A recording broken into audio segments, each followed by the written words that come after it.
Hola amigos, buenos días o buenas tardes o buenas noches, depende del continente desde el que nos estéis viendo, porque este es un seminario internacional de educación personalizada y entonces la hora y el meridiano es variable. Muy bien, voy a empezar para ajustar los tiempos. Voy a dar una pequeña introducción de este Seminario Internacional de Educación Personalizada para enmarcar, para que situéis esta actividad.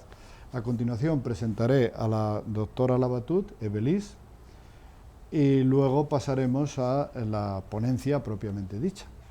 Muy bien.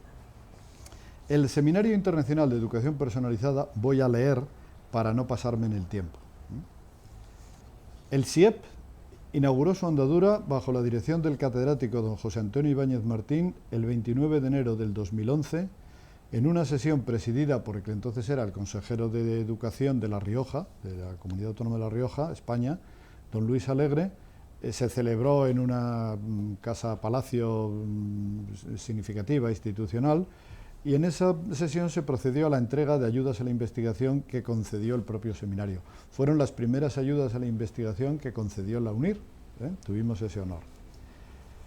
A partir del curso 2014-2015, la responsabilidad del funcionamiento ha sido cedida a nuestro grupo de investigación EPEDIG, Educación Personalizada en la Era Digital, que pilota la investigadora principal, nuestra jefa, la directora. La IP del grupo es la doctora Blanca Arteaga, que ha tenido el detalle, que yo he aceptado encantadísimo, de confiarme la dirección de este seminario a mí. Soy el decano de la Facultad de Educación y acepto orgullosísimo y encantado la responsabilidad de este seminario, que hoy comienza su segunda época. Esta es la primera sesión de la segunda época. El SIEP es un ámbito de encuentro entre investigadores, profesores, profesionales y toda persona interesada en el mundo, en el ámbito de la educación personalizada. Toda aquella persona que considere que la educación debe estar centrada en la persona, pues tiene aquí su casa, de alguna forma, por decirlo. Nos centraremos en profundizar en esta concepción educativa, pero también en la aplicabilidad al aula y a los escenarios y niveles educativos distintos. ¿Quién puede participar en estos seminarios? Pues principalmente los participantes son profesores universitarios de distintos países que comparten sus conocimientos. Esto nos resulta muy esencial para nosotros. Tenemos una visión de la universidad como ámbito de generación de conocimiento y un espacio para compartir conocimientos. Si tuviera que poner una palabra que nos... compartir. Creo que es una palabra muy esencial en nuestra actividad sobre el tema de la educación personalizada y otros relacionados con él. Juntos pretendemos cooperar en la construcción de nuevos conocimientos, generando nuevo conocimiento científico y académico, pues también publicable en revistas especializadas, como es natural. También son bien recibidos los maestros, profesores, docentes en general, en cualquier nivel educativo, directivos, futuros directivos, estudiantes de magisterio, de pedagogía, de otras carreras relacionadas con educación, los educadores no profesionales, voluntarios, miembros de ONGs, madres y padres de familia, comunicadores, periodistas, autores de blog, personas activas en las redes sociales, todo aquel que esté centrado en la actividad educativa, en cuestiones educativas, pues aquí la recibimos con los brazos abiertos. Muy bien. Entonces, una vez centrado nuestra actividad, en la sesión de hoy, pues en esta primera sesión tenemos el honor y el placer de darle la bienvenida a Evelis María Labatut Portillo. ¿Se pronuncia Portillo? Sí. Portillo. Doctora en Educación por la Universidad Complutense de Madrid, profesora titular do Programa Stricto Sensum de la Educación de la Pontificia Universidad Católica del Paraná, Brasil. Ella es brasileira, vive en Brasil. Tiene una beca CAPES para etapa de postdoctorado, es coordinadora de la investigación, aprendizaje y conocimiento en la formación continuada, coordinadora del curso de especialización en psicopedagogía de la PUC, Pontificia Universidad Católica del Paraná. Perfecto. Coordinadora de la Comisión de Formación de la Asociación Brasileira de Psicopedagogía y autora de libros y artículos en el área de educación, aprendizaje y metacognición. Pues bienvenido, y voy a decir las dos únicas palabras que sé en portugués, que es muito obrigado. Pues nada, estás en tu casa, Evelis, y entonces, aunque lo importante es lo que va a decir ella, el formato de esta ponencia es un poquito en plan entrevista. Entonces, pues voy a hacer unas preguntas. Pero yo empezaría agradeciendo la oportunidad, porque es una oportunidad, ¿no? Hablar con la gente que vamos a hablar y también pelo cambio, ¿no? Entre tu experiencia, la mía, y la investigación de una forma general, ¿no? Pues, con educación personalizada. Pues muy bien, me parece una manera estupenda de pensar. Lo de intercambiar conocimiento y este estilo conversacional y tener esta conversación abierta a todos los que nos están viendo desde el otro lado del Atlántico y de otros países, a mí me parece que es fantástico. Sí. Es porque en el fondo es lo que es la universidad, que es universal. Universal, exacto. Y no solamente es unos profesores dan un contenido e informan, sino que la comunidad educativa participa con las preguntas. Aquí tenemos muchas preguntas de los participantes, es fantástico. Bueno, como veo que nos estamos tuteando, yo lo prefiero. Trabajas en una universidad en Brasil, ahora estás en Portugal, realizando una estancia de investigación. ¿Nos dices algo en relación con el trabajo docente, investigador, en un contexto, en el otro? Introducir un poquito, como ves tú. Lo que puedo decir es, sí, conozco un poco de la realidad educativa española porque he vivido acá, he hecho mi doctorado acá y también hago parte de la investigación, ¿no? Donde tú estás, Blanca, bien. Y en Portugal también, como estoy ya há 3 meses, e trabalhando em um agrupamento, em um conjunto de escolas allá, com formação continuada, em meu país, Brasil também. O que posso dizer é que temos muita coisa comum em relação à escola, a realidade do professorado. Não estamos passando, os 3 países, por um momento muito especial, donde la educación de manera general no es algo que está en primer plano. ¿Concuerda?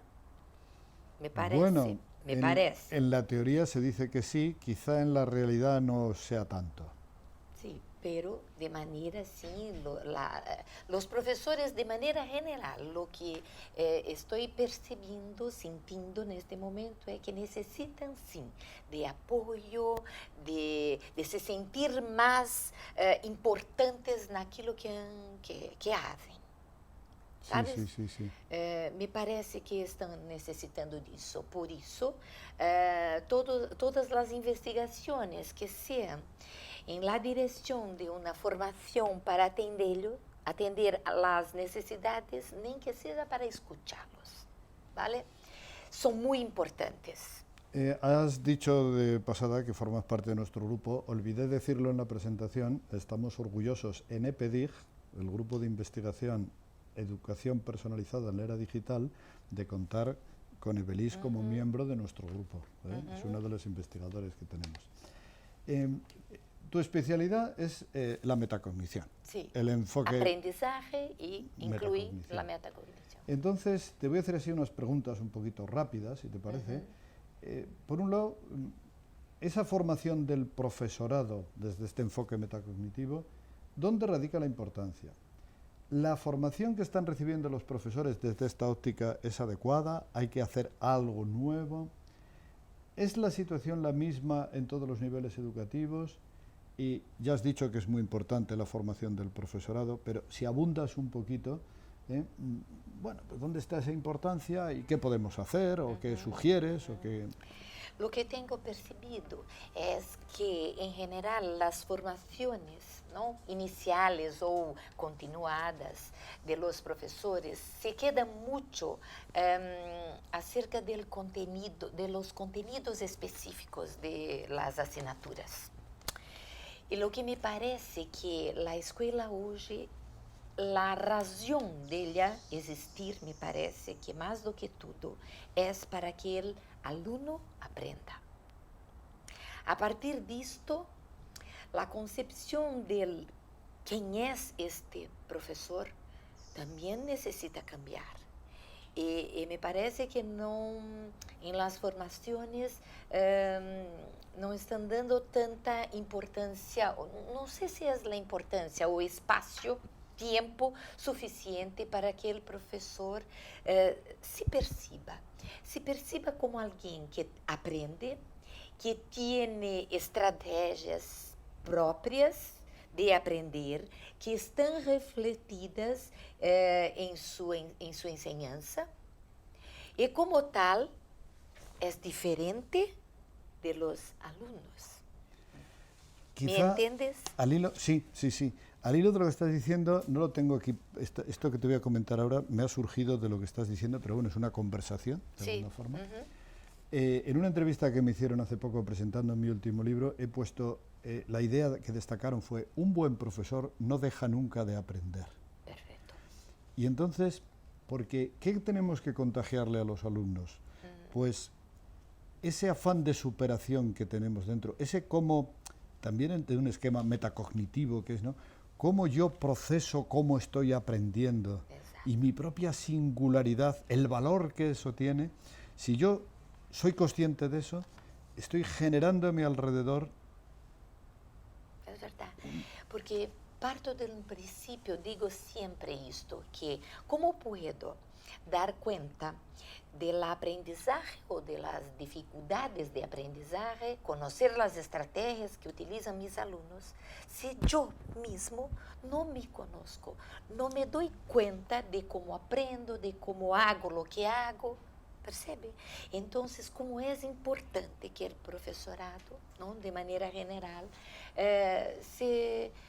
pueda tener un espacio de charla mismo entre los propios propio equipo, Colegas, el propio equipo, ¿no?, para que con la experiencia tuya yo puedo reflexionar, ¿no?, sobre cómo tú haces. ¿Será que tú me da, ¿no?, alguna, decimos en portugués, dicas, me das alguna solución o alguna orientación que yo aún no había pensado? Entonces digo, oh, no, en aquel grupo puedo hacer esto, es mejor esto do que aquilo, porque aquel grupo, aquella clase se comporta más activamente, otros son más pragmatistas, otros... Me parece muy interesante ese punto de vista, porque a veces la formación, cuando los profesores van a cursos de formación, pues hay un ponente, una persona que expone algo, sí, y los demás aprenden lo que dice.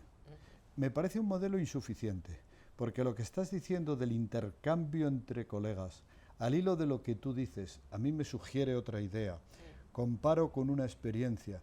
Por eso, al final de una sesión, yo creo que no solamente debe haber preguntas, sino también aportaciones. Bueno, es lo que estamos haciendo hoy aquí. Sí, estamos sí. conversando, las personas que nos están siguiendo han hecho unas preguntas que han enviado previamente, que son las que luego comentaremos, y habrá otras que, si da tiempo, pues podrán hacer aquí. Enviar, sí. Pero el esquema conversacional como procedimiento de formación y de aprendizaje interpares... Muy importante. Es lo que tengo hecho con los programas de formación. Ahora mismo estoy en Portugal con un grupo en una escuela, y la modalidad que llamo una metodología metacognitiva en la formación es un tiempo muy largo para que ellos hablen entre ellos, ¿sabes? Porque la troca, el cambio entre los pares, ¿no?, de un mismo contexto es muy importante, necesario y fundamental, creo eso. Quizá alguno de nuestros oyentes no esté muy versado en lo de las estrategias metacognitivas, la metacognición. Si pudieras dar 2 pinceladas sobre qué es eso. ¿Qué es esto? Sí. Partiendo un poquito como de cero, para una persona que no sabe nada del tema. Sí. Aunque el público que nos está oyendo, las personas ya saben algo, pero... Sí, es importante.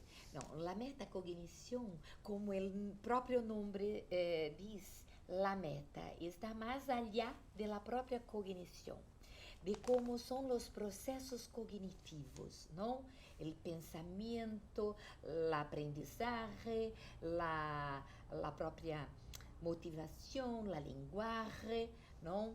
Entonces, digo siempre que es cuando paro y me pongo a refletir, ¿no? Sobre lo que hago, lo cómo hago, para qué hago, por qué hago, ¿no? Estamos viviendo una época donde cada uno está más, ¿no? Muy isolado de los otros, ¿no? No sé si... Aislado. ¿Entiende? Aislado. Aislado. ¿No? Con poca posibilidad, ¿no? De hablar, de saber cómo están, de la... Estamos aislados en una época en la que estamos absolutamente conectados vía WhatsApp, Twitter, Facebook. ¿Estamos aislados? Aislados no sentido del contacto personal, ¿no? Los instrumentos, la tecnología es fantástica porque nos permite nos aproximar. Estoy aquí porque alguien me ha conectado por la internet. Y ahora mismo estamos conversando con personas que están... Digo de una otra manera. Mira, que el contacto personal, aquello que puedo mirar tus ojos, que puedo saber tus expresiones, ¿no? Cómo se está a reaccionar sobre lo que te digo, ¿no? Es muy importante para que possamos, ¿no? Dar pasos allá del simplesmente hacer cosas. No sé si me entiendes. Sí, te entiendo perfectamente porque yo estoy muy sensible. Todo esto que has dicho de reflexionar uno mismo sobre cómo aprendo, cómo hago, esto compensa, esto no compensa, el por qué lo hago, para qué, la intencionalidad. Quizás estemos en una época en la que hablamos de técnicas, de estrategias, de qué hacer y cómo hacerlo, pero quizá con poca atención al sentido de si lo que hacemos es lo que tiene que hacer. Y esto es lo que hace que de alguna manera seamos dueños de nosotros mismos. Perfecto. Existamos, seamos personas de ahí. Es apasionante esto. Llamamos a eso de estrategias metacognitivas. Primero paso, tomar conciencia de lo que hago. Pero tomar conciencia no es lo suficiente. ¿Entiendes? Sí, sí. Porque tomar conciencia, siempre digo, aquellas personas malas que hacen cosas no tan buenas, también tienen conciencia de lo que hacen. Bien, pueden tener, vale. Segundo paso sería la autorregulación. Entonces, es una palabra mágica, autorregulación. La autorregulación es importantísima para decir, esta estrategia no está bien, pero ¿cuál otra posibilidad? Tengo otra, conozco otra, ¿no? Entonces, ahí la partida con el profesor es importantísima, porque el profesor puede dar indicar otros caminos, otras estrategias. O ponerle en situación de que lo descubra él. Exacto, esto, el desafío, ¿no? Para que el desarrollo, ¿no? Cognitivo, de márgenes a pensar en otras posibilidades. La enseñanza estratégica, en uma perspectiva metacognitiva, é isto: é dar possibilidade para que a multiplicidade dos alunos, porque algumas das perguntas, não, a preocupação dos maestros, dos professores, é a quantidade de alunos que têm na classe, não? y lo digo que, en verdad, si tú tienes una actitud metacognitiva onde oportunices ir allá del contenido que tú tienes que trabajar. Cuando digo allá del contenido es provocar que la gente piense sobre lo que él ha hecho, ¿no? Tú estás dando oportunidad para que encuentre, ¿no?, maneras de se autorregular. Perdóname un segundito, voy a ver si nos está siguiendo algún técnico, porque nos dicen que el sonido llega bien, pero la imagen mal. Entonces, ver si alguien puede solucionar esto. Muy bien, gracias, perdón por esta interrupción, pero para que fluya, como estamos en un plan conversacional, pues sí, estamos ahí. Una cuestión, tú trabajas mucho con el enorme potencial de los niños en educación infantil, sobre todas estas estrategias, y hay personas que se sorprenden de lo que hacen los niños, ¿no? De decir, parece mentira que un niño tan pequeño pueda hacer tales cosas. Yo creo que ahí seguro que tienes alguna palabra que decirnos. Me encanta los niños y la investigación con ellos es preciosa. ¿Por qué? Porque la idea de niños, ¿no?, tiene que cambiar. Tenemos que creer más en el potencial de los niños porque efectivamente ellos tienen mucho lo que nos enseñar. Con su manera creativa, con vontad, con deseo de aprender que ellos tienen y que la escuela muchas veces corta este deseo, ¿no? Tanto é que, se miramos, podemos perceber que cuanto más avanza en la edad, en la escuela, más desanimados, con menos voluntad tiene de proseguir. ¿Por qué? Porque alguna cosa la escuela está haciendo para que esmoreza. Bueno, aquí la protagonista eres tú y no yo, pero es que no me puedo resistir a al reto que acabas de lanzar. O sea, creo que la escuela, su centro de interés no está tanto, es muy fuerte lo que voy a decir, pero no está tanto en el propio niño, en el protagonista de su aprendizaje, en que cada alumno, cada educando, desarrolle su propio potencial, el suyo, no el que hemos programado los adultos para él. Esto significa considerar que el ser humano es libre, dejarle crecer y ayudarle a que crezca. Es un paradigma completamente distinto. ¿Para qué ha nacido la escuela convencional y todavía se sigue manteniendo? Pues para generar mano de obra, ciudadanos que se comporten de una determinada manera. En el fondo es un condicionador de... Creo que hay mucho que cambiar. Bueno, es un poco inmodesto, pero lo que tú estás haciendo con tus investigaciones y lo que hacemos nosotros va en esa línea. O sea, me encanta lo que has dicho de los niños. No, de verdad. Entonces, si cambiamos la manera como los miramos, los vemos, entonces podemos, al escucharlos, ter, como se diz, caminhos interessantíssimos para nuestra própria enseñanza. Te lo digo así, con crianças ha hecho una investigación con niños de 6, 7 años, de periodo de alfabetización, ¿me entiendes? Y estos niños, cuando demos algunas actividades de escritura, de lectura, y cuando preguntábamos a ellos cómo gustarían, o lo que teria sido más fácil o más difícil, ellos nos dicen perfectamente, pero nem sempre la respuesta que nos da es aquella que nosotros gostaríamos de tener. Te lo digo así. Em uma pergunta, quando hacíamos ao niño assim, qual a palavra que é mais fácil para ti? Ele me havia dito assim, rute. Rute. Para alguma gente, isto parece uma palavra muito difícil, pero para ele, Rute era o nome de la madre. Tiene significado isto para el niño.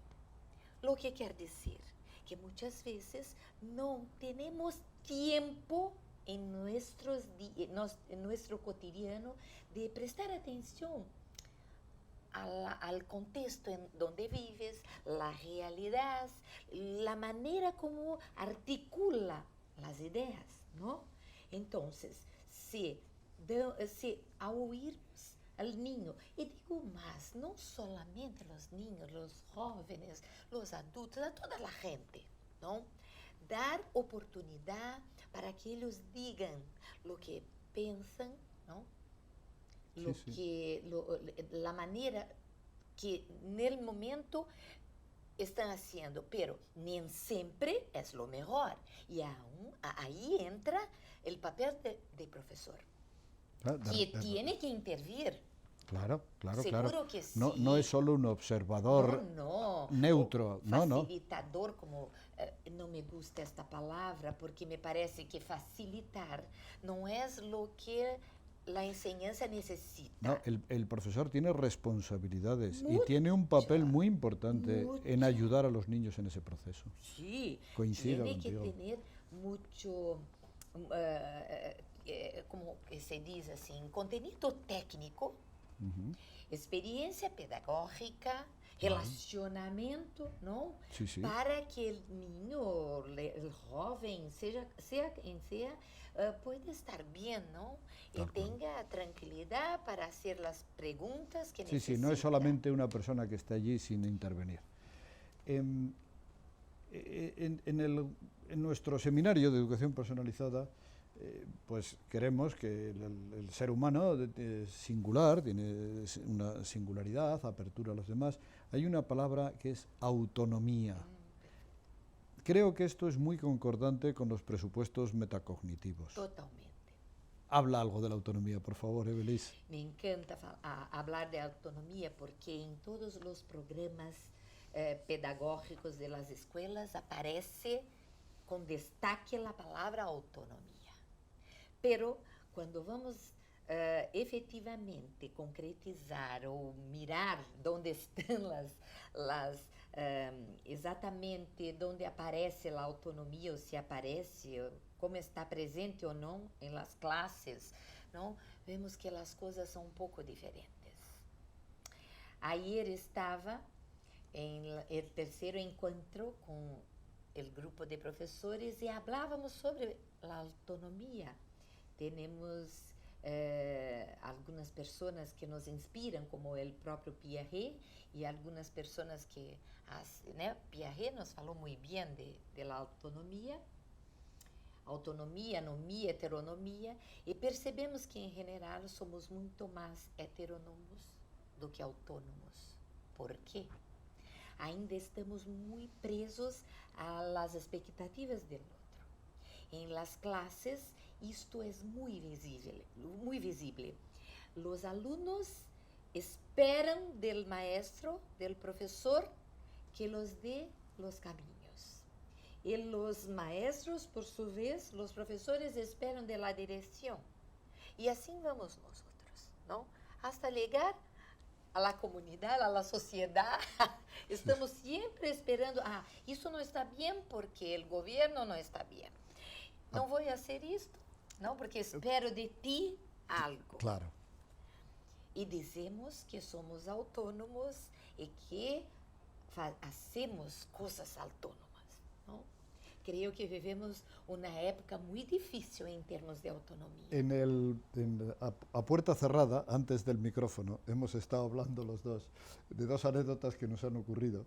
Y es que ella, en un momento determinado, dijo que le gustaría, como siempre se echa la culpa de todo lo malo que pasa al sistema, que le hubiera gustado que alguien viniera al sistema para poder hablar con él.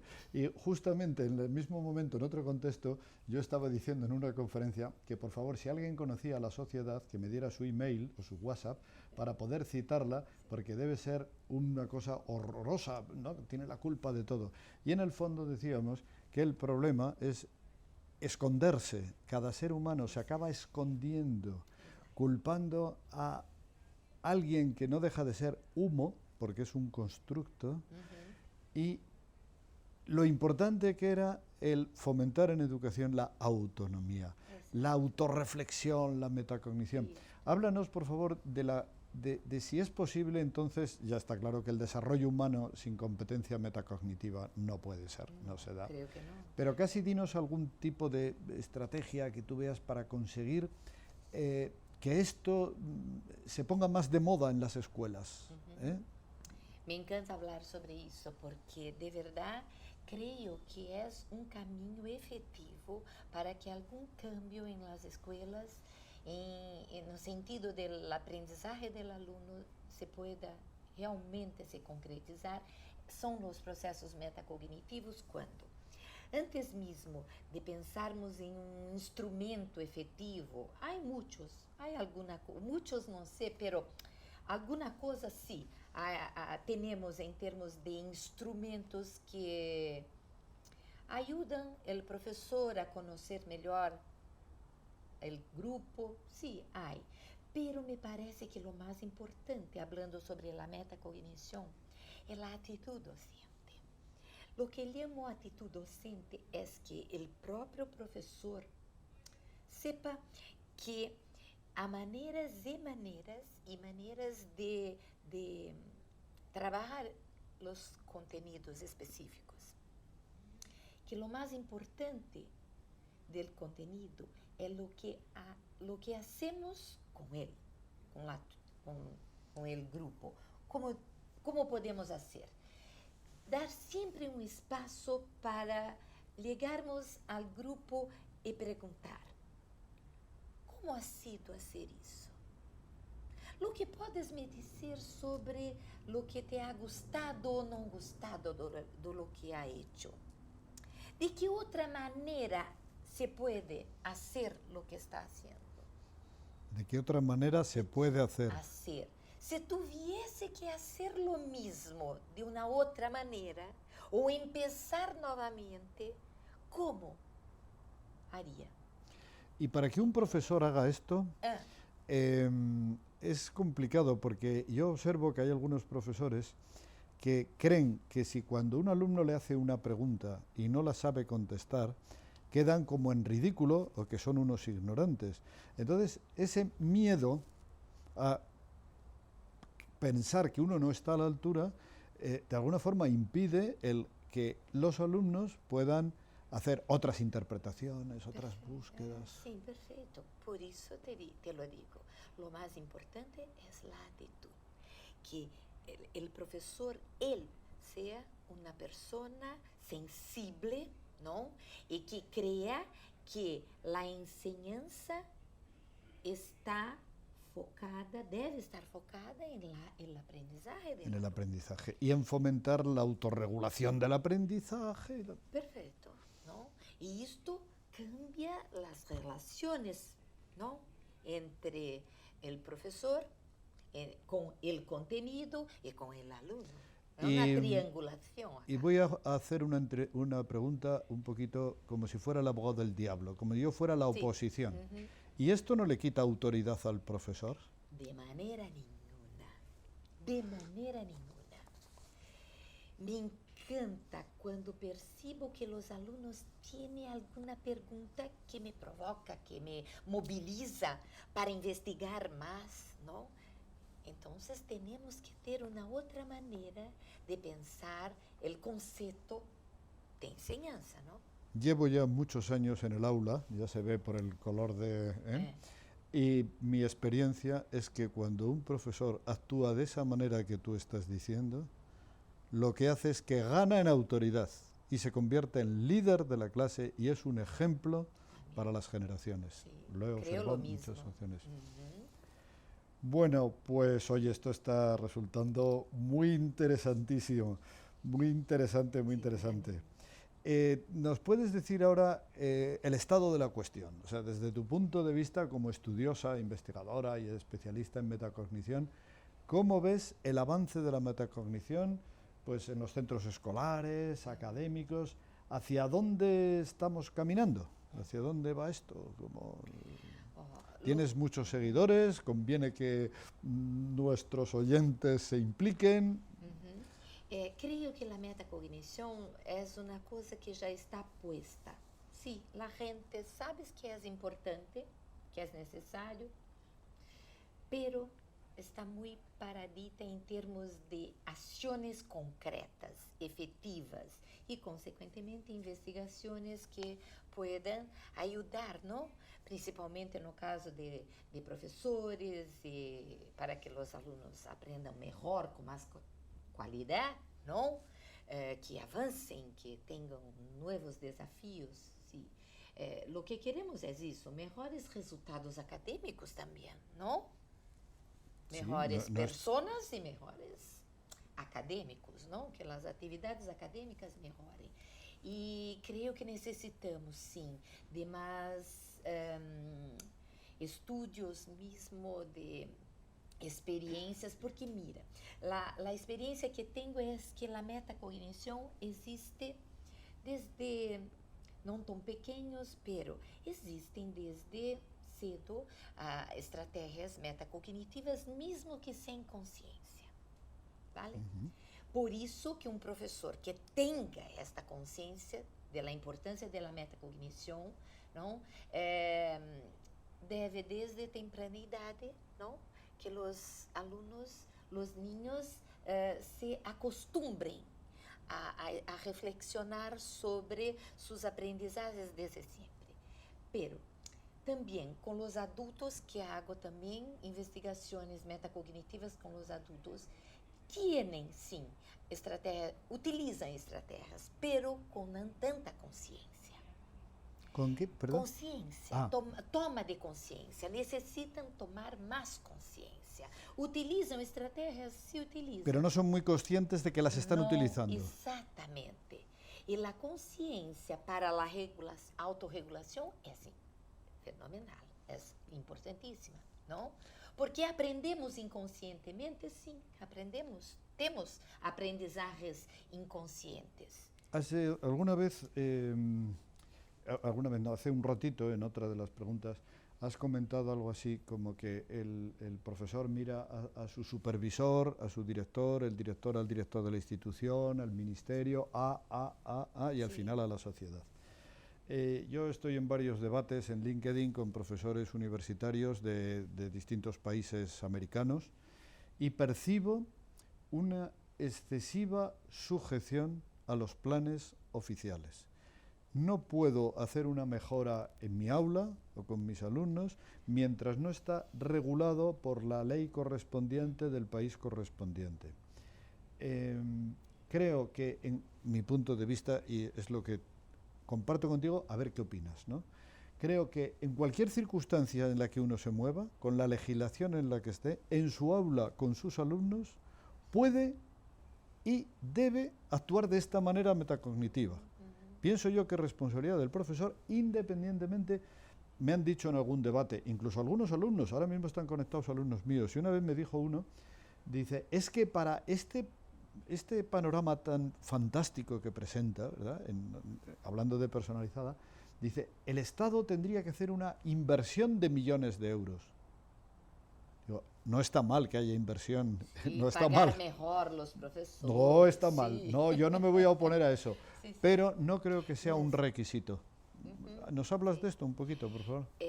Aunque la presión que tiene por el contenido, también por los exámenes, ¿no? En Portugal se pasa, los profesores se han quejado, ¿no? ¿Cómo se dice? Están sí, sobre las evaluaciones externas, ¿no? Internas, que tenemos que hacer, que las escuelas tienen. Entonces, es otra presión. Entonces, contenido, porque ellos tienen que salir bien. ¿No es así? Sí. España así, sí, Brasil sí, sí. así. Estamos pasando... Europa así y el mundo así, o sea, el mundo así. Acabo de ¿no? venir de un encuentro con todos los decanos de facultades de educación de España y una de las pruebas de PISA, los controles internacionales.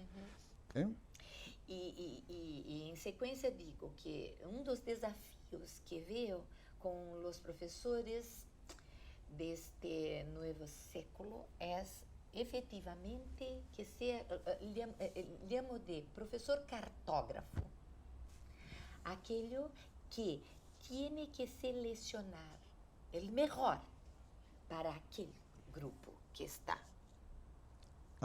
Porque tenemos un contenido X para dar. X, sí. Para dar.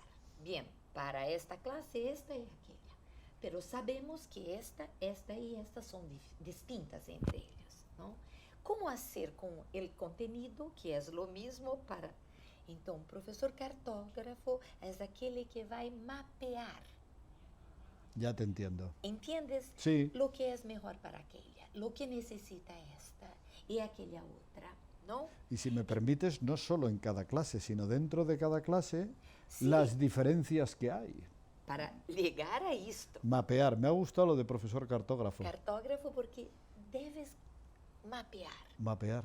Sí, sí, es decir, conocer la realidad, la realidad. Y adecuar tu ruta al terreno. Tú has podido planificar... Es esto que tú dices sobre quien manda o quien decide lo que tiene que hacer en la clase es el profesor. Muy sugerente, sí. Muy sugerente.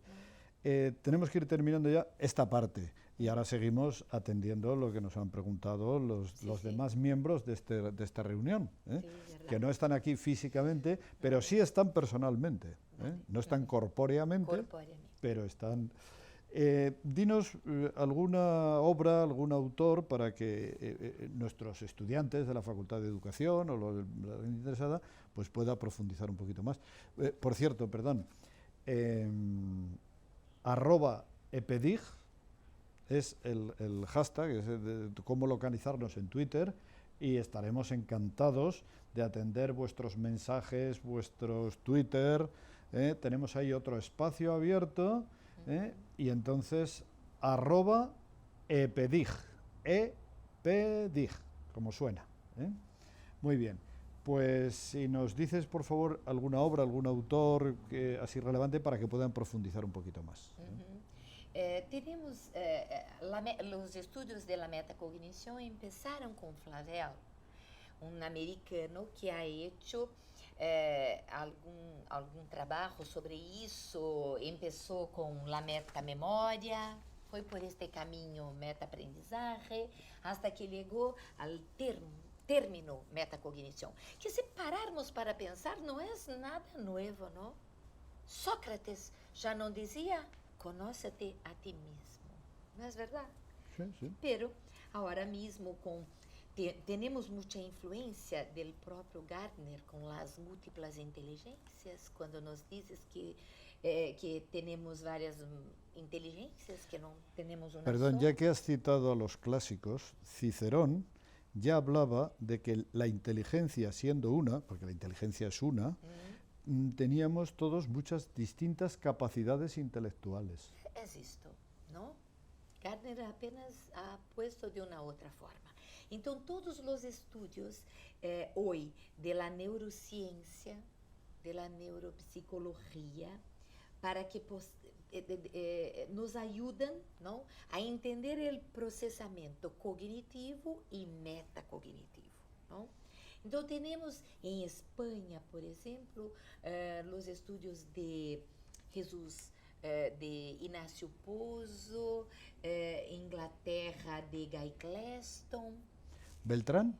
Jesús Beltrán. Jesús Beltrán fue profesor mío en el doctorado. Perfecto. Y, bueno, un placer asistir a sus clases, que eran de 4 horas seguidas, los martes por la mañana, y yo estaba deseando que llegara el martes y se me pasaban las 4 horas volando.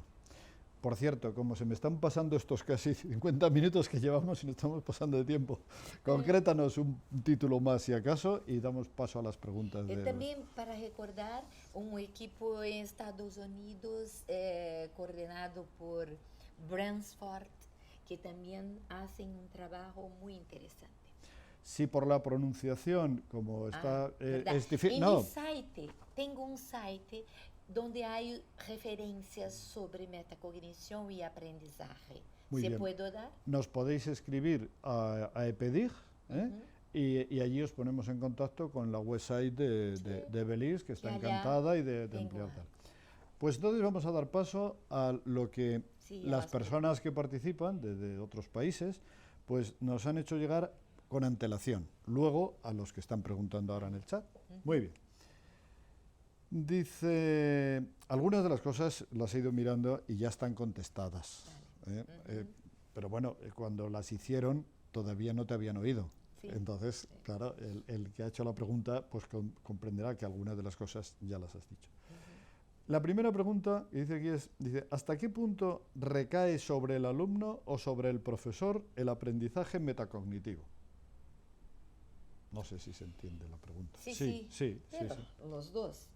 Pero el maestro, el profesor es el responsable para que el alumno tome conciencia, ¿no? De los primeros pasos para que entiendas el proceso. Entonces, el profesor instigador, ¿no? Aquello que va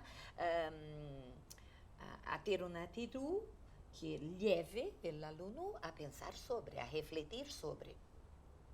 Es lo mismo que hemos hecho aquí. Esta conversación a mí me ha ampliado horizontes, el haber compartido contigo esto. Sí. Algunas personas están ampliando. Todo esto ha surgido de una mentalidad de una organización que ha cogido la responsabilidad de poner esto en valor y de avisar a los demás. De alguna manera es un profesor que ha puesto en situación para que esto se pueda hacer. Hay dos preguntas aquí muy relacionadas. Dice, ¿qué posibilidades o recursos tengo para aplicar la metacognición en el aprendizaje del alumno universitario? Y otra dice lo mismo, ¿qué herramientas recomendaría para el desarrollo de las clases presenciales en el entorno universitario desde esta perspectiva de educación personalizada? Creo que ya hablamos alguna cosa así con relación a lo que lo digo del profesor saber que quien organiza el espacio y el tiempo de la clase es él. Y que él entonces se mapea su contenido a ponto de que todo el proceso, ¿no? De la clase sea a favor de que el alumno aprenda, él dará tiempo, seleccionará un espacio para ayudar a su alumno a refletir sobre el contenido, ¿no? No apenas con evaluaciones formales, no, es también una manera de evaluar, ¿no? De saber cómo el alumno se está comprendiendo, se entiendes. Una cosa es saber leer, otra cosa es saber interpretar lo que lees, ¿no? Interpretar, aplicar, procesar, extrapolar. Ir allí, a autonomía, ¿no? Poder dizer, no, esto es lo que pienso baseado en esto, ¿no? Viví una experiencia, perdón que estás tú contestando las preguntas y yo me he metido aquí en medio, pero muy bueno. Bien, vale. Viví una experiencia en un instituto oficial de bachillerato en el que el profesor de filosofía, no era universitario y esta pregunta iba por lo universitario, pero creo que es trasladable. El profesor de filosofía, un puntaje, una calificación importante para su asignatura, era una conversación que tenía con 3 o 4 alumnos en torno a una mesa.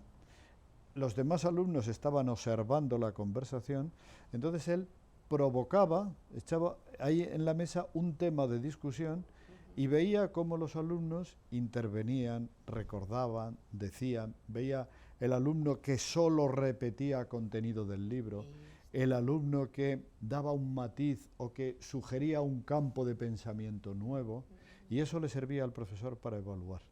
Era fantástico. A mí nos invitaba a los demás profesores a asistir a sus sesiones, y además que aprendía mucho, aprendía también pedagógicamente. Lo que dices es que con esta preocupación, ¿no? Del aprendizaje del alumno, la enseñanza tiene que cambiar. No hay una manera única de enseñar, como no hay una manera única de aprender. Entonces, tenemos que ser más flexibles, ¿no? Los instrumentos de evaluación tienen que cambiar. No es solamente una única prueba, ¿no? Formal ¿Es necesaria? Sí. Yo también doy clases en Brasil. Claro, y tienes La que poner una universidad, calificación. Sí, Sí, sí, tengo que hacer, y los mismos necesitan. El mundo moderno necesita de momentos formales, muchos concursos, se dice, oportunidades de empleo que necesitan hacer exames formales. ¿No sí, es así? sí, sí, ¿No? sí. Entonces, toda la gente necesita de esto. Entrevistas formales para El problema es cuando trabajo. es el único procedimiento. Ese es el problema. Es esto, ¿no? Nos cerramos apenas en la manera más sencilla que tiene, porque, mira, estamos hablando de una enseñanza más compleja, ¿no? Es más fácil hacer una clase donde yo digo, la gente se pone a oír, ¿no? Y hacer lo que digo. Bom, es más fácil, más sencillo. Pero sería mucho más fácil si en vez de haber alumnos hubiera grabadoras. Así. Conseguiríamos más eficacia, porque reproducirían todo perfectamente. Exacto. Qué bien que no es así.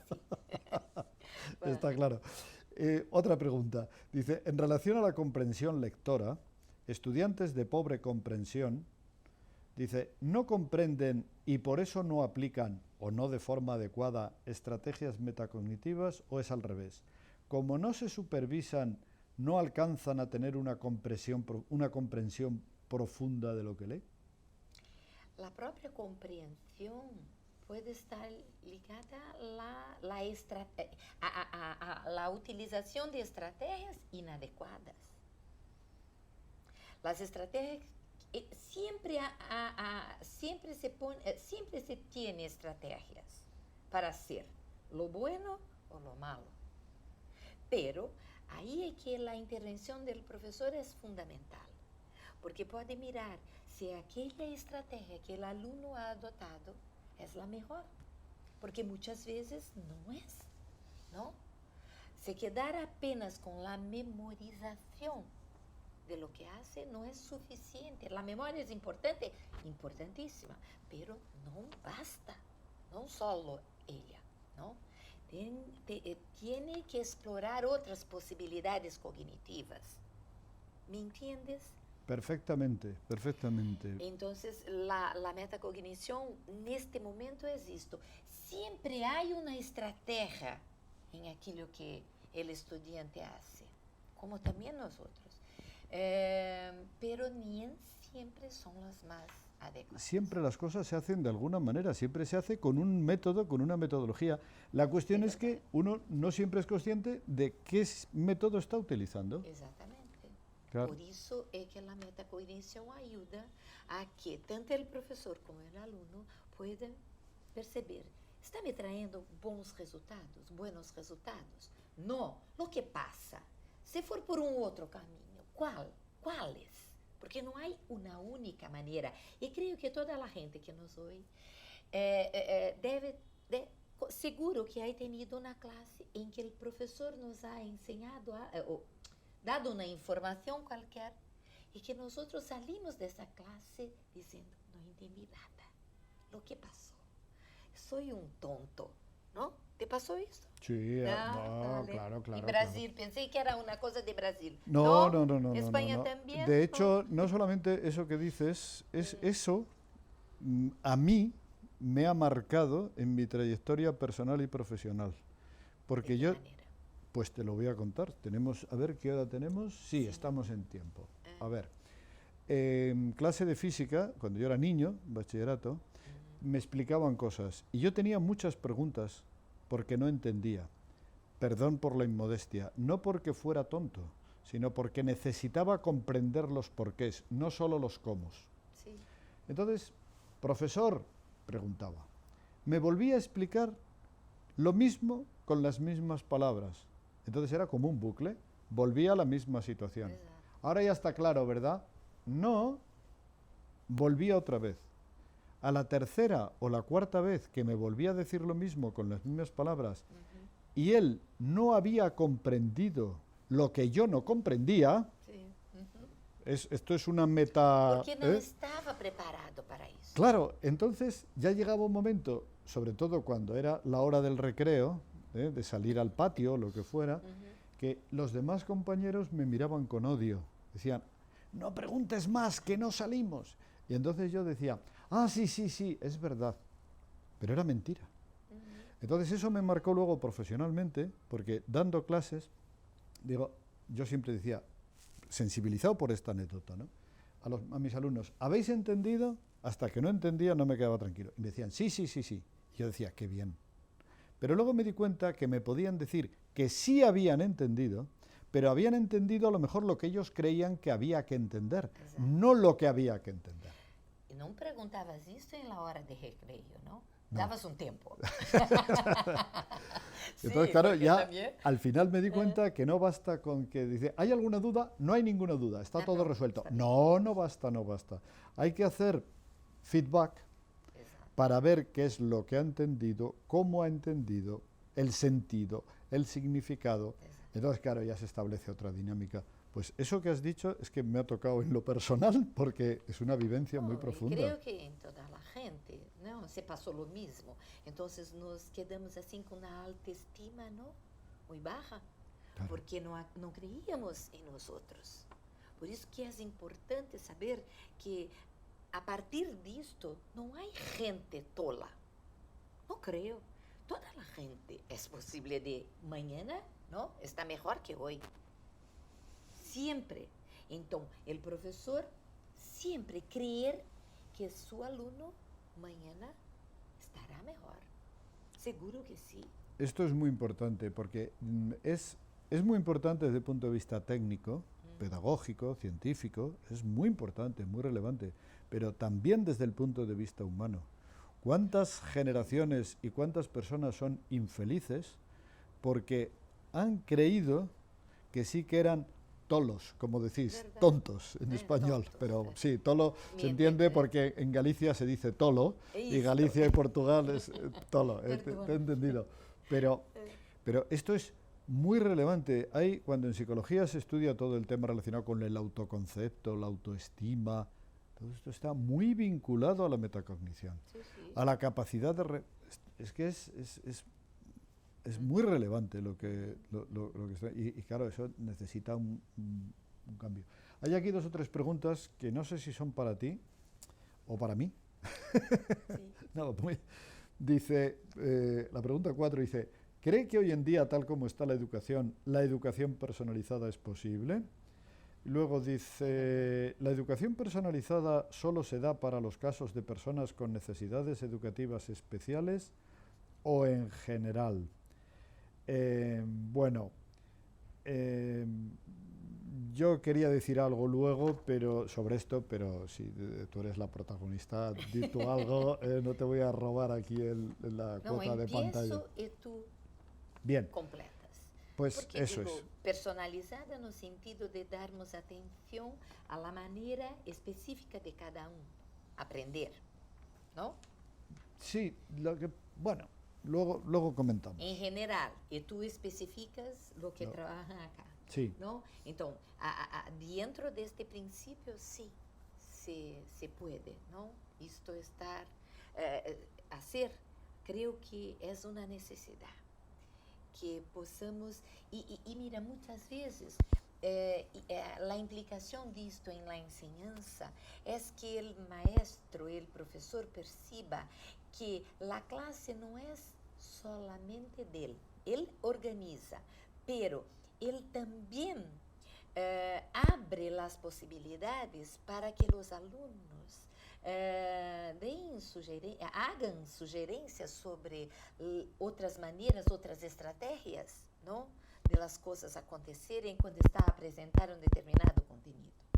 Hay un matiz muy importante. Yo creo que es que cuando se habla de educación personalizada, sin querer, nos vamos solo a una dimensión de la persona, que es la singularidad. Pero no es eso. Hay más, hay más. Sí. Es esencial al carácter personal del ser humano la socialidad. La dimensión relacional, ¿no? Sí. El ser humano es relacional. Entonces, cuando no tenemos esta dimensión relacional, entonces no nos damos cuenta que el ser humano es persona, porque la persona es autónoma y abierta a los demás y relacional, entonces enfocamos, parece que toda la tarea la tiene que hacer el profesor. Entonces, claro, si tenemos que hacer toda la tarea para mucha gente, pues no podemos, es mejor con uno, pero, o con dos o con tres. Pero es que puede haber puede haber actividades individuales, individualizadas, no personalizadoras. Voy a poner un ejemplo un poquito fuerte, y pido disculpas. Pero una violación,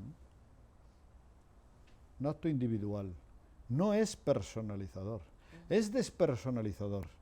Se está convirtiendo un ser humano, con toda la dignidad enorme que tiene un ser humano, está pasando de la categoría de sujeto a la de objeto. Es individual, pero no es personalizador.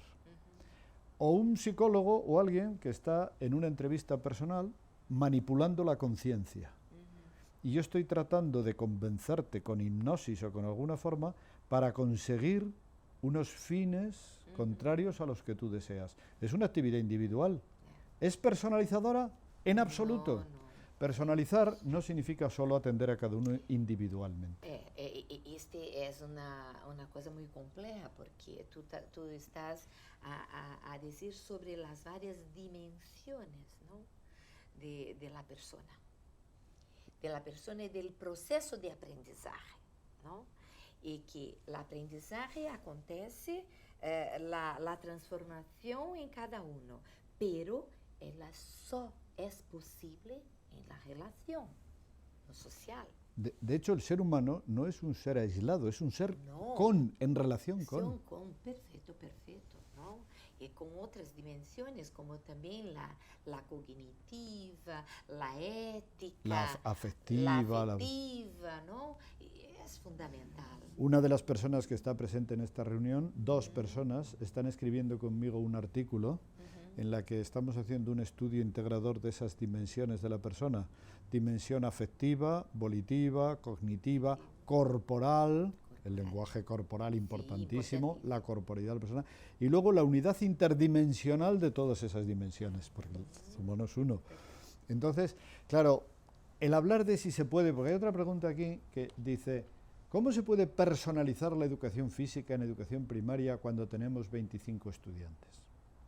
Es una preocupación, ¿no?, de los profesores con la cantidad, porque piensa en aquel, exacto, aquel. Y que hay cosas, y como si hubiera que, no nos podemos extender aquí, pero si toda la acción la tiene que hacer el profesor y prescinde de la aportación del aprendizaje interpares, entre iguales. Bellísima.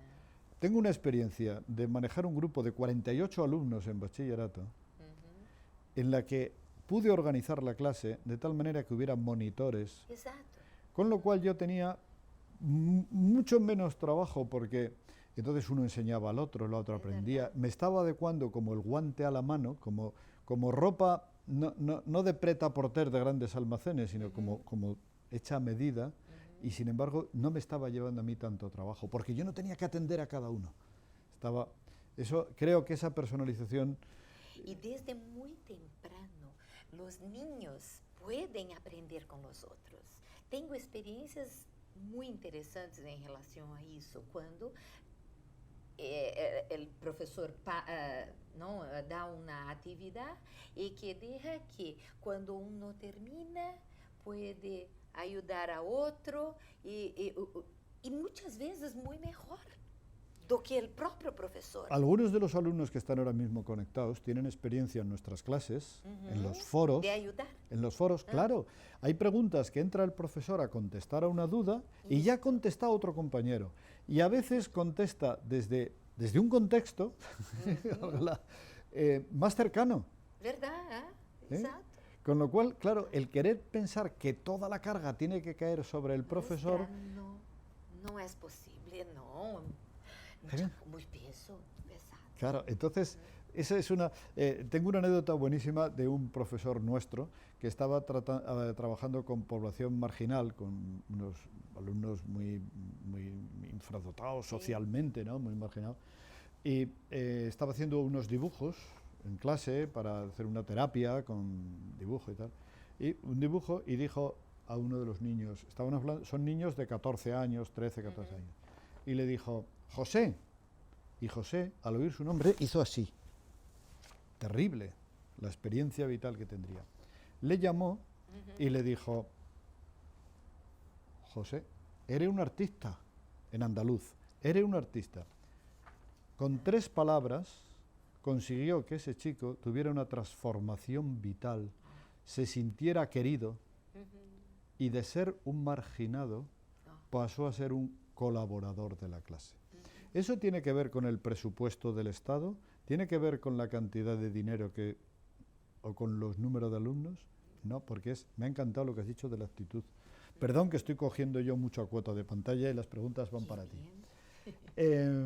Bueno, dice aquí, ¿cómo trabajar la metacognición desde pequeñitos? Creo que ya lo has comentado de alguna forma, lo desde la educación infantil, ¿verdad?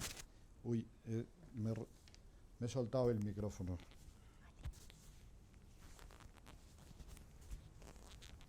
Vamos a hacer las preguntas vamos a ver las personas que están en el chat, porque yo creo que aquí yo creo que ya hemos contestado a todas.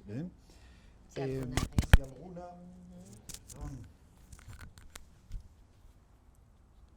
Lo siento, es que me he pisado yo mismo el cable, perdón.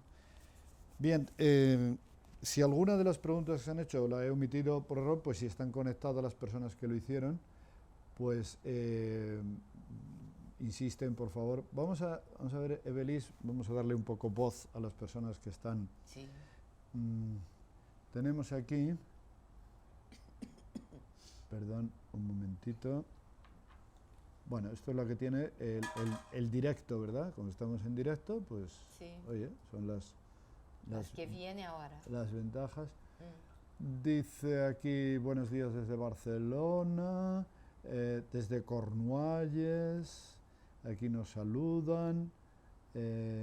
Bueno, esto lo hemos visto tarde, dice que mi sonido está un poco sobresaturado, lo siento, es un poquito tarde. A ver si ya está el sonido. A ver, dice felicidades por la iniciativa y compartirlo. Pablo Anglada, qué alegría, qué alegría. Este es un profesor de la Universidad Autónoma de Madrid. Saludos. Rosa Peri, miembro de nuestro grupo. Mercedes Querol, hola. María Dolores Liaño, alumna de Magisterio, fantástico, Esther. Ya está solucionado, nos dicen. Almudena Castellanos dice, qué duras estas palabras para los maestros, pero Almudena, si pudieras decir a qué palabras nos referimos, porque en aquel momento tenían sentido, si pudieras. Muy bien. A ver, Esther Rubio, está mal visto ir fuera del carril. Dice que está mal visto preguntar, tener curiosidad, pero esta persona, Esther, tiene otra forma de ver la enseñanza, que coincide con la nuestra. Blanca dice, podéis participar en Twitter con el hashtag #EPEDIG. Muy bien. Hay aquí otra profesora que dice, ¿qué razón tienes, Evelis? O sea que... un muy poquito bien. De experiencia. Muy bien, sí, realmente es una experta en el tema. Porque soy de la escuela. Trabajo en la escuela, con la escuela. Claro, eres distinto. Profesora universitaria e investigadora, pero provienes de la escuela y estás con la escuela. Exacto, ¿sabes? Sí, sí. De clases para niños, para los jóvenes, y ahora en la formación de profesores, pero creo que la diferencia es porque estoy en la clase, en la escuela. Tocando la realidad con los niños, no solo la teoría académica. Es verdad, no. Esto, me parece que esto me ayuda a tener una idea de cómo está el estado del conocimiento actual, ¿no? Tiene mucha profundidad esto también, porque aparte de que es una situación real que estás contando, a mí me pasa lo mismo. Yo entré en el aula a los 5 años y no he salido. Sí. Es un placer hacer eso, ¿no? Bien, pero el tema de cuando en el aprendizaje, por lo menos en España durante muchos años, ha habido un aprendizaje deductivo. El alumno se sienta en el aula, el profesor expone un principio, un teorema, un axioma, uno se lo aprende, intenta comprenderlo, y luego baja y lo aplica, hace ejercicios, tal. Bueno, una manera. Pero hay otra manera, que es empezar por el contacto en la realidad, más experimentalidad, más, y de ahí ir abstrayendo, sacando conclusiones, un aprendizaje más inductivo. A un niño pequeñito no le puedes empezar hablando del átomo. Tienes que empezar hablando de olores, colores, mezclas, y de ahí puede ir infiriendo. Así es como ha aprendido la ciencia, de lo concreto a lo abstracto. Y nos empeñamos en educación al revés, la teoría, la teoría, la teoría. Y nos quedamos en ella. Lo importante es que haga un movimiento entre teoría y la práctica, la experiencia, ¿no? Un verdadero ejercicio de praxis, como decimos, ¿no? De que hay momentos, sí, donde la teoría, el conocimiento duro, técnico es importante, pero siempre en relación, ¿no?, a otras dimensiones, ¿no? Esto Este es el sentido de la universidad, en mi manera de percibir. Seamos metacognitivos nosotros mismos. Creo que no debemos entrar en esa dicotomía entre teoría y práctica. Esto, ¿no? Como percibo que hay un movimiento pendular desde una universidad excesivamente centrada en la teoría, con muy poca práctica, se da un movimiento pendular diciendo, no, es que lo importante es la práctica. Y la teoría, porque tú tienes muchas horas con niños y en la escuela, pero también muchas horas de estudio y de reflexión y de metacognición tuya. Sí. Lo digo porque no solo con la práctica, hay personas, maestros, y hay muchos estudiantes que están siguiendo ahora esta sesión, hay muchos maestros que llevan años trabajando con poca reflexión, con poca práctica reflexiva, y entonces, bueno, pues no evolucionan, quedan anclados lo que aprendieron en su día. O sea, no te quiero quitar, tú has dicho, yo soy experta porque estoy con los niños y porque también estudias y reflexionas sobre el tema. Sí, claro. Bueno, de hecho es que es una autoridad sobre el tema, o sea, ahora que no nos oye. Muy bien. Dice aquí, es una realidad, pasa a mis hijos. Vamos a seguir. Dice Rafael Meneses que bueno es aprender conceptos nuevos, formas de entender la realidad escolar. Hay que ser un coas del aprendizaje, preguntarnos a nosotros mismos y a los alumnos, enriquecimiento mutuo. Claro, coincide, perfecto, perfecto, muy bien.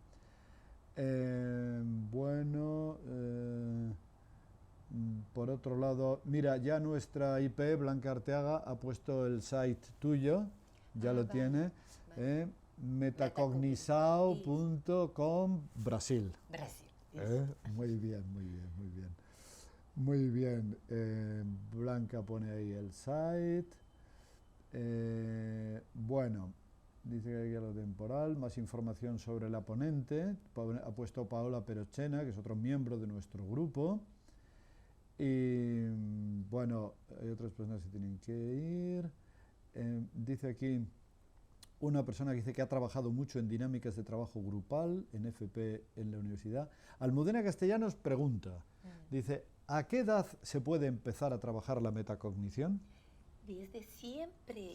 Hay que decir que la que hace la pregunta acaba de tener un bebé. No, necesita pelo menos que tenga una cierta lenguaje, ¿no? Es importante.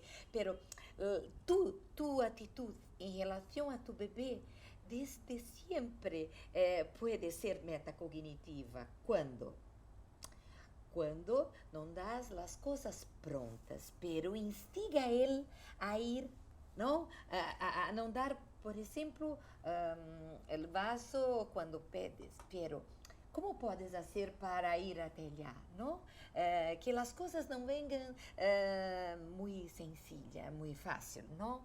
Pero que tú provoques con instrumentos diferentes, como se dice, con materiales que ellos puedan ir allá, ¿sabes? Entonces esto desde muy temprano, desde muy cedo.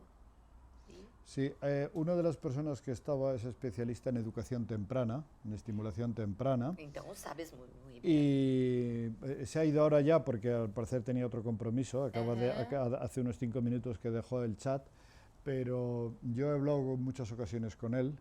De hecho fui yo el que le dirigió su tesis doctoral hace unos años. Y sabe mucho de estimulación temprana, y esta actitud se puede hacer desde muy pronto, Sí. porque es evitar toda ayuda innecesaria. Esto, bueno, toda ayuda innecesaria. Una ayuda innecesaria deja de ser una ayuda y se convierte en un estorbo. ¿Verdad? Es esto. Y hay profesores con muy... Hacer pelo otro. No. Tenemos que dar oportunidad para que él lo haga. La experiencia sea mía, ¿no? ¿No es verdad? Es que además la experiencia solo puede ser de uno. Pero si lo sustituimos al alumno, le estamos anulando. Es verdad. Esto es muy, muy interesante. Decía por aquí, cuando preguntó antes una persona, dijo, ¿qué duro es esto para los profesores? Y le he pedido, expresa la clave de lo que estamos hablando, porque en aquel momento se fue. Dice, me refería a que a medida que el alumno avanza en los años escolares pierde motivación. Lo que tú dijiste, que en la escuela cuando iba creciendo, bueno, es duro, la cuestión es si es verdad o no, Sí. por duro que sea. ¿Tu experiencia es que sí? Sí, la escuela desencanta. ¿Es esto? Desencanta. Es verdad. Estamos aquí porque tenemos ganas. Sí, sí. Y creemos que la educación es importante, que la escuela es importante. Existen muchos movimientos de la educación en la casa, Sí. ¿no es? Homeschooling. Homeschool, todo Sí. ello. Pero creo que la escuela como institución es importantísima, ¿no? Tiene un papel efectivo en todos los sentidos para aprendizaje a lo largo de la vida, ¿no? Pero tiene que cambiar muchas claves. Seguro que tenemos. Esto que dice Almudena de que es duro para los profesores, sí, pero yo conozco muchos profesores que lo hacen muy bien, que están haciendo en la práctica muchas de las cosas que hemos dicho hoy aquí, y hay mucho vocacional en las aulas. Pero las grandes claves, la institución, hasta los mismos edificios, están diseñados para un estilo distinto. Esto de la comunicación interpares, este aprendizaje que tú has dicho que es tan relevante y tan importante para...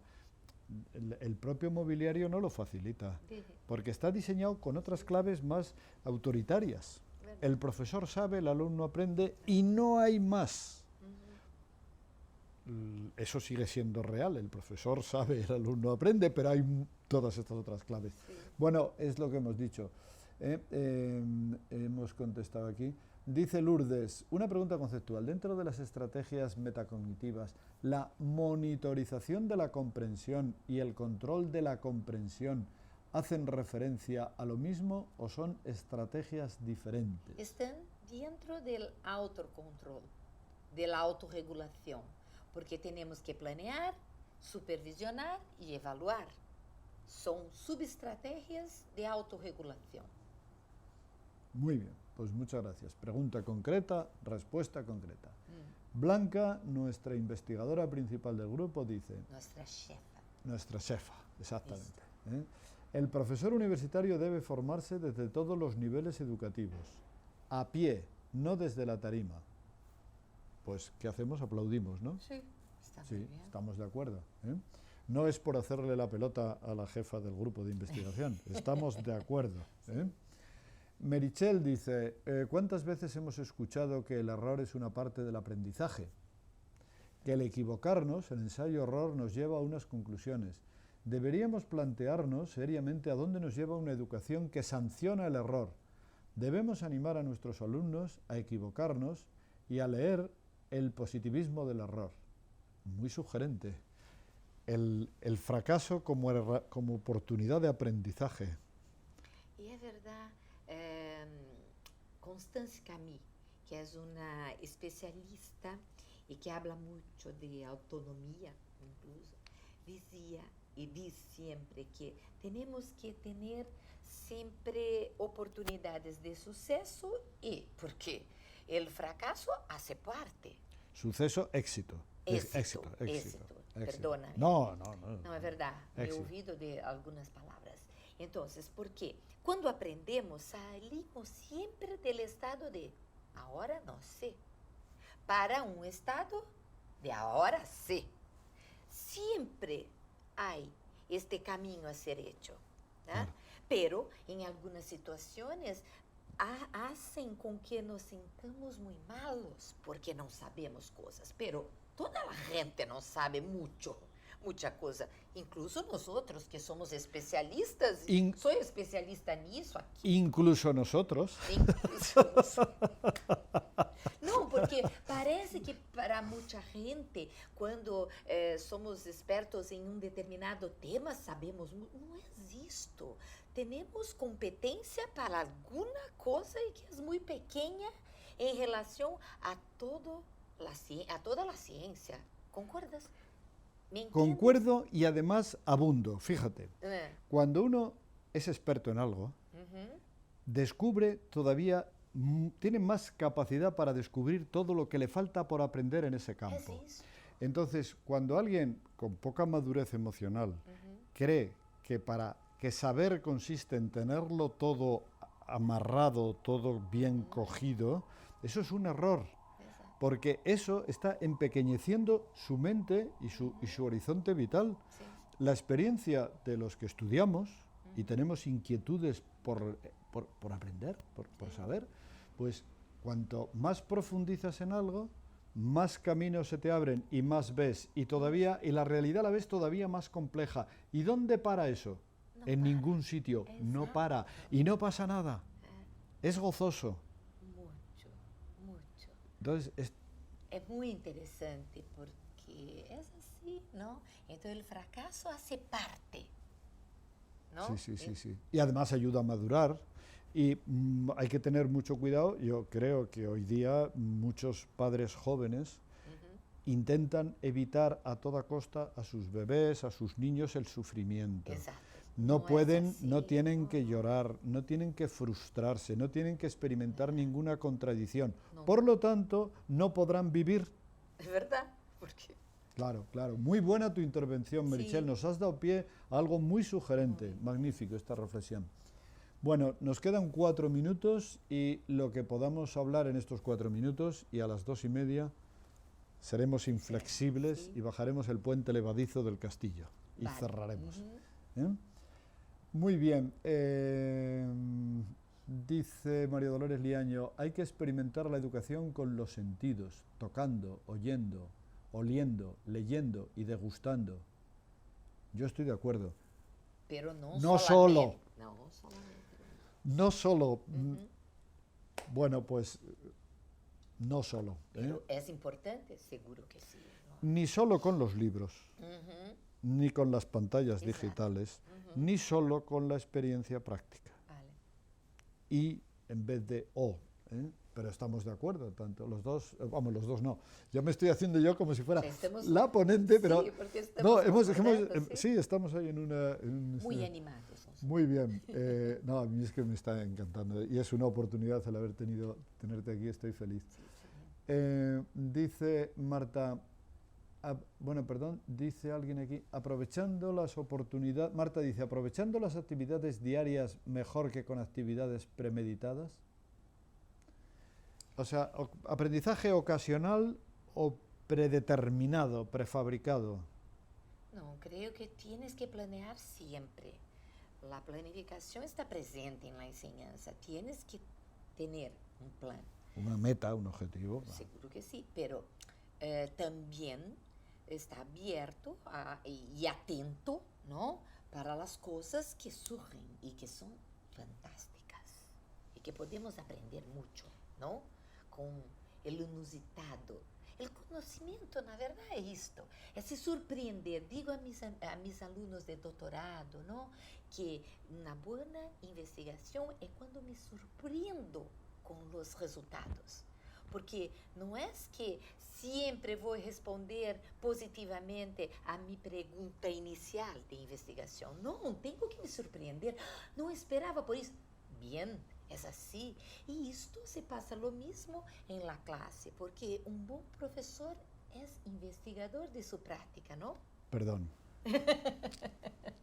No, creo que es así. Es que he hecho un poquito de circo, perdón, al hacer esta manifestación, pero es que es verdad. No hay que distinguir entre el estudio y la investigación. No, es sí. Y hacer los niños desde pequeño investigadores. Cierto. Qué bueno, qué bueno, qué bueno. Creo. Y 29, vamos a ver si nos da tiempo todavía. Las rutinas son grandes herramientas a nuestro alcance para el aprendizaje. Como no es una pregunta, es una afirmación, lo dejamos ahí. Bien, Almudena. Dice Paola Perochena, lo de la consciencia para la autorregulación como imprescindible me recuerda una idea a la que llevo dándole una vuelta. Aprendizaje implícito y aprendizaje explícito. De alguna manera creo que lo has tocado ya en alguna ocasión, ¿verdad? Pero lo que hace Paola aquí es la metacognición abundar, está en el aprendizaje explícito. Bueno, dice una investigadora nuestra, de nuestro grupo, dice, veo que nuestro decano está disfrutando al 100% con una ponente tan cordial y profunda. Oh, gracias. Es real, tiene toda la razón. Estoy disfrutando por tu cercanía, tu cordialidad y por tu profundidad. No es, lo estoy diciendo, me alegra mucho que lo hayas detectado, porque Cristina agradece este valioso espacio, estoy trabajando en la formación de profesores, me alegra de haber contribuido, aquí nos dan las gracias.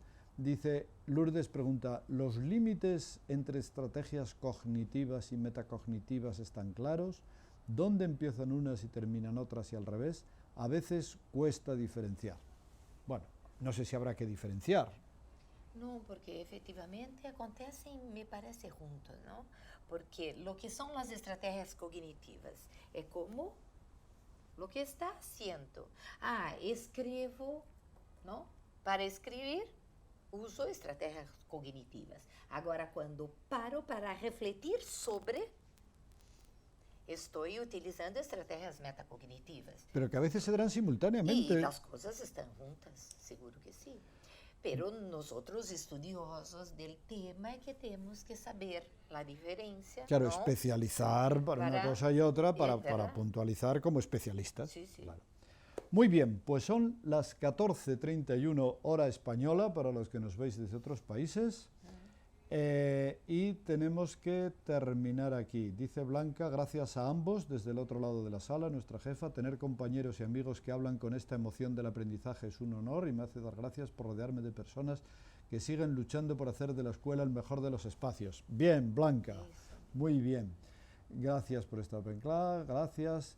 A Baibelis le dan las gracias por la pasión con la que transmite sus conocimientos y experiencia, y a mí un placer como siempre. Muy bien.